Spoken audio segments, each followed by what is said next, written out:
Hello दोस्तों, मेरे channel में आप सभी की स्वागत है। आखिरी इस वीडियो के माध्यम से जो कि जीके और जीएस का जो कि प्रश्न जो कि करवाने वाले हैं, जो कि सभी एग्जाम के लिए इम्पोर्टेंट रहने वाला है। आप किसी भी एग्जाम की तैयारी कर रहे हैं तो इस वीडियो को शुरू से अंत तक देखिए, तभी आप लोग को जो कि समझ में आएगा। तो चलिए, आखिर जीके और जीएस से कैसा प्रश्न आप सभी को एग्जाम में जो कि देखने को मिलता है। तो पहला प्रश्न क्या पूछ रहा है, वेद की औलटों का नारा किसने दिया। तो वेद की औलटों का नारा किसने दिया, तो वेद की औलटने का नारा किसने दिया, स्वामी दयानंद सरस्वती ने वेद की औलटने का नारा जो कि दिए थे। इसका राइट आंसर ऑप्शन जो कि बी हो जाएगा। अगले का प्रश्न की ओर चलते हैं। अगले का प्रश्न क्या पूछ रहा है कि सांड की हत्या किसने की थी। तो सांड की हत्या किसने की थी, तो भगत सिंह ने जो कि सांड की हत्या जो कि किए थे। इसका राइट आंसर ऑप्शन जो कि बी हो जाएगा।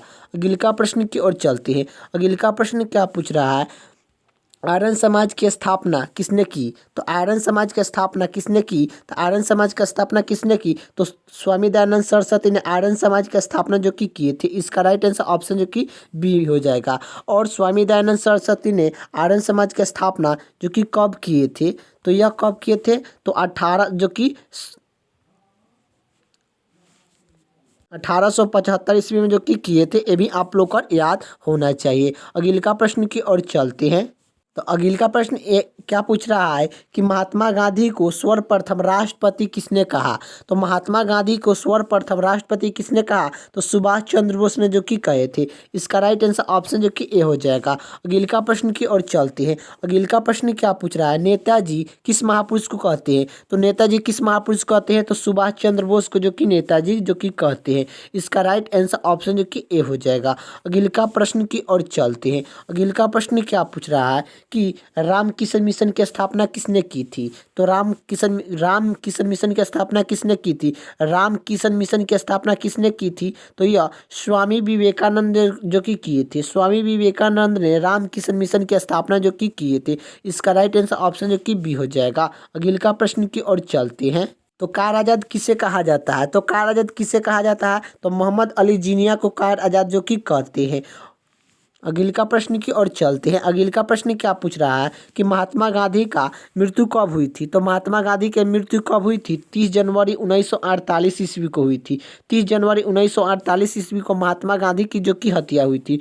लेकिन महात्मा गांधी का जन्म कब हुआ था, तो 2 अक्टूबर 1969 में जो कि महात्मा गांधी का जो कि जन्म हुआ था।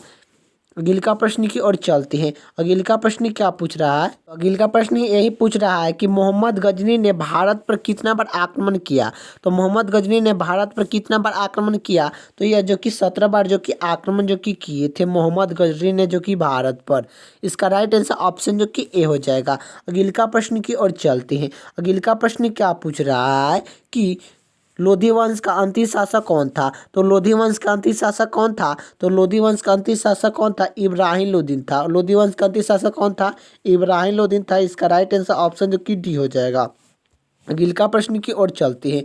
लोधी वंश के संस्थापक कौन था, तो लोधी वंश के संस्थापक कौन था, तो लोधी वंश के संस्थापक कौन था, तो बहलोल लोधी था। लोधी वंश के संस्थापक कौन था, तो बहलोल लोधी था। लोधी वंश का अंतिम शासक कौन था, तो यह अंतिम शासक जो कि कौन था, तो इब्राहिम लोदीन जो कि थे। ये भी आप लोग का याद होना चाहिए। तो इसका राइट आंसर ऑप्शन जो कि सी हो जाएगा। अगले का प्रश्न की ओर चलते हैं। संविधान सभा के अस्थायी अध्यक्ष कौन थे, तो संविधान सभा का अस्थायी अध्यक्ष कौन थे, संविधान सभा के अस्थायी अध्यक्ष कौन थे, तो डॉक्टर सचिता सिंह थे। डॉक्टर सचिता सिंह संविधान सभा के अस्थायी अध्यक्ष थे। और इसे जो कि डॉक्टर सचिता सिंह को संविधान सभा के अस्थायी अध्यक्ष जो कि कब चुना गया था, तो 9 दिसंबर 1946 9 दिसंबर 1946 ईस्वी को जो कि डॉक्टर सचिता सिंह को संविधान सभा के अस्थायी अध्यक्ष जो कि चुना गया था। अगले का प्रश्न की ओर बात करें। अगले का प्रश्न क्या पूछ रहा है, संविधान सभा के अस्थायी अध्यक्ष कौन था। तो संविधान सभा का स्थायी अध्यक्ष कौन थे, तो संविधान सभा का स्थायी अध्यक्ष कौन थे, तो डॉक्टर राजेंद्र प्रसाद थे। डॉक्टर राजेंद्र प्रसाद संविधान सभा के स्थायी अध्यक्ष थे। और डॉक्टर राजेंद्र प्रसाद को संविधान सभा का अध्यक्ष जो कि कब चुना गया था, तो 11 दिसंबर 1946 ईस्वी को। 11 दिसंबर 1946 ईस्वी को डॉक्टर राजेंद्र प्रसाद को संविधान सभा के अस्थायी अध्यक्ष जो कि चुना गया था। और डॉक्टर भीमराव अम्बेडकर को प्ररूप समिति की अध्यक्षता जो कि चुना गया था। प्ररूप समिति का अध्यक्ष कौन है, तो डॉक्टर भीमराव अम्बेडकर है। ये भी आप लोग को याद होना चाहिए। अगले का प्रश्न की ओर चलते हैं। अगले का प्रश्न क्या पूछ रहा है? अगले का प्रश्न ये पूछ रहा है कि 11 दिसंबर 1946 को किस संविधान सभा के अस्थायी अध्यक्ष जो कि चुना गया था?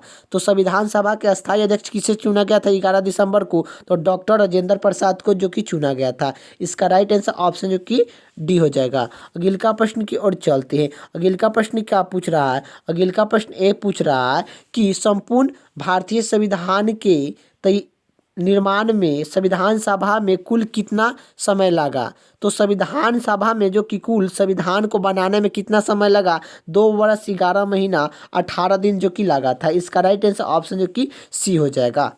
अगले का प्रश्न यही पूछ रहा है भारत संघ में कितना राज्य है? तो भारत संघ में जो कि कितना राज्य है? तो 29 राज्य है। भारत संघ में कितना राज्य है? तो 29 राज्य है। इसका राइट आंसर ऑप्शन जो कि डी हो जाएगा। अगले का प्रश्न क्या पूछ रहा है? भारतीय संघ में सम्मिलित किया गया 29वां राज्य है। तो भारतीय जो कि भारतीय संघ में सम्मिलित किया गया 29वां राज्य है। तो भारतीय संघ में सम्मिलित किया गया 29वां राज्य कौन है? तो तेलंगाना है। तेलंगाना राज्य जो कि है, तेलंगाना राज्य को जो कि स्थापना जो कि कब किया गया था?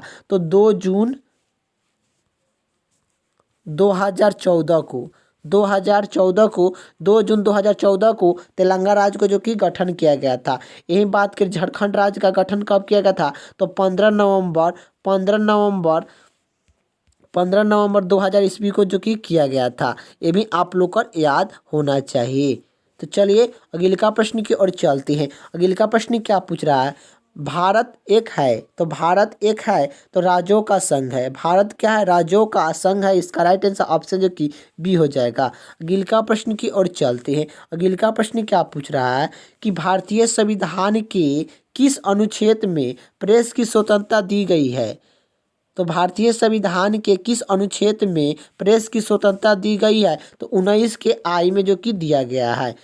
इसका राइट आंसर ऑप्शन जो कि बी हो जाएगा। अगले का प्रश्न क्या पूछ रहा है कि भारतीय संसद के कितने सदन हैं? तो भारतीय संसद के कितने सदन हैं? तो भारतीय संसद के कितने सदन हैं? तो 2 सदन हैं। एक होता है लोकसभा, एक होता है राज्यसभा। एक होता है लोकसभा, एक होता है राज्यसभा। यही जो कि भारतीय संसद का जो कि सदन होता है। और सदन जो कि होता है, अंग पूछेगा तो 3 अंग होता है। कितना अंग होता है? तो 3 अंग होता है। इसमें एक राष्ट्रपति जो कि जुड़ जाते हैं, एक राष्ट्रपति जो कि जुड़ जाते हैं। ये भी आप लोग को याद होना चाहिए। भारतीय संसद में कितने अंग है? तो अंग जो कि 3 होता है। लेकिन सदन कितना होता है? तो सदन की बात करें तो सदन जो कि कितना होता है? तो 2 जो कि सदन होता है। और यह आप लोग को याद होना चाहिए। यही आप लोग का पूछ रहा है निम्नलिखित में से कौन सा संसद का भाग नहीं है? तो संसद का भाग कौन सा नहीं है? तो राष्ट्रपति, उपराष्ट्रपति जो कि नहीं है। उपराष्ट्रपति संसद का भाग जो कि नहीं है। लेकिन लोकसभा, राज्यसभा और राष्ट्रपति यह जो कि तीनों क्या है? तो ये संसद का जो कि भाग है या अंग है। आप लोग का याद होना चाहिए। 3 अंग है। आप लोग का याद होना चाहिए कि कितना अंग है? तो संसद के कितना अंग है? तो ये जो कि 3 अंग है। लेकिन सदन कितना है? तो सदन वो पूछेगा तो सदन जो कि 2 सदन है। कौन कौन से? एक लोकसभा, एक राज्यसभा जो कि सदन है। तो यही आप इसका राइट आंसर ऑप्शन जो कि सी हो जाएगा। यही भारतीय संसद का जो कि सदन जो कि नहीं है। तो भारतीय संसद के कितने अंग है? तो भारतीय संसद के कितने अंग है? तो 3 अंग है। इसका राइट आंसर ऑप्शन जो कि डी हो जाएगा। भारतीय संसद के कितने अंग है? तो ये जो कि 3 अंग है।